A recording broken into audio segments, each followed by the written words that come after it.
This is one of the most important issues for you to understand in the SEND reform consultation, and some of the most important questions for you to respond to in the consultation itself. This is questions 15 and 16, and this is part 7 of my series in how to fill in this consultation document. These questions are about individual support plans. If you don't know what that is yet, don't worry, I will explain it in a minute, but it is really vital that you understand this. If you have a child with SEND, or you're a teacher or work in a school, this is vital. Under the proposed reforms, every single child with SEND, no matter how severe, would have something called an individual support plan, which is a digital document, and schools would be required to create these, not local authorities. They say they're a consistent, responsive and digital way of recording special educational needs, and provision will make sure help is provided quickly and effectively. Sadly, I do not believe that is true because of what's written in this section. So it says the duty to produce an individual support plan will come into effect following changes to legislation.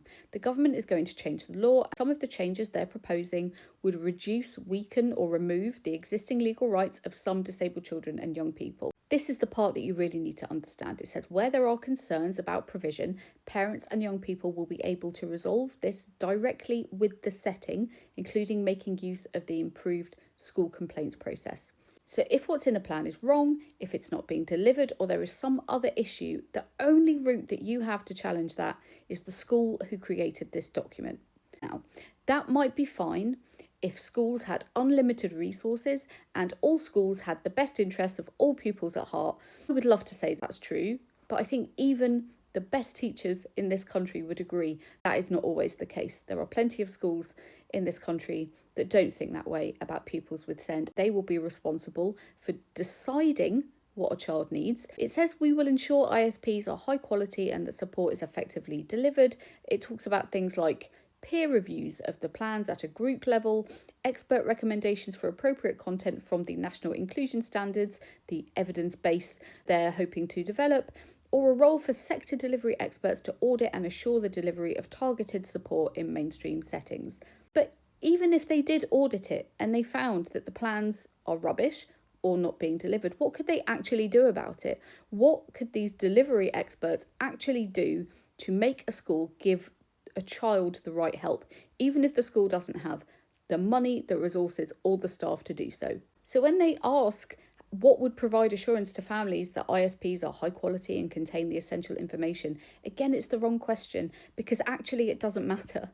It doesn't matter if it's high quality or contains the essential information if there is no way to ensure that what's in it is actually delivered, and there's no way to enforce it, and there's no way to ensure that what's in it is actually what is needed.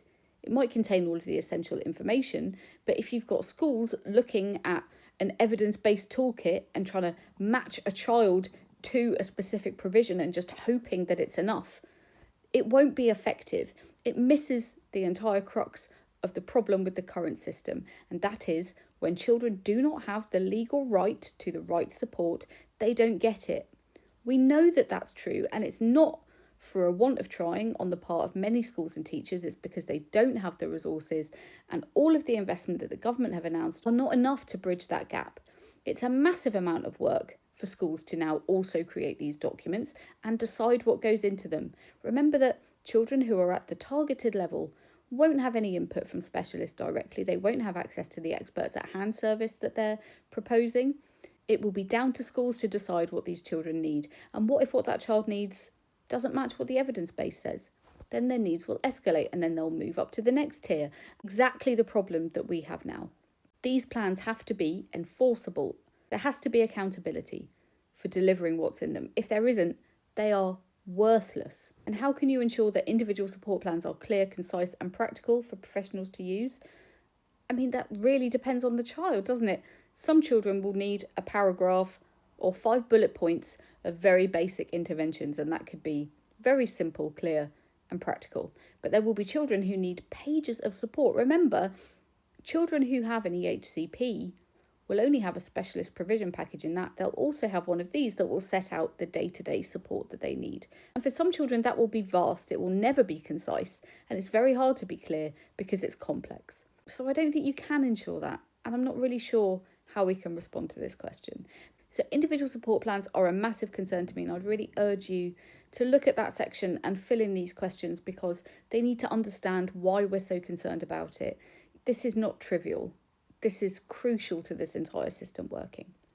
The next question is on post-16 support. Even though there's not a massive amount in the document about that, do follow along and then you will see when I post new ones. If you have any specific questions, please do let me know in the comments. I'll do my best to answer.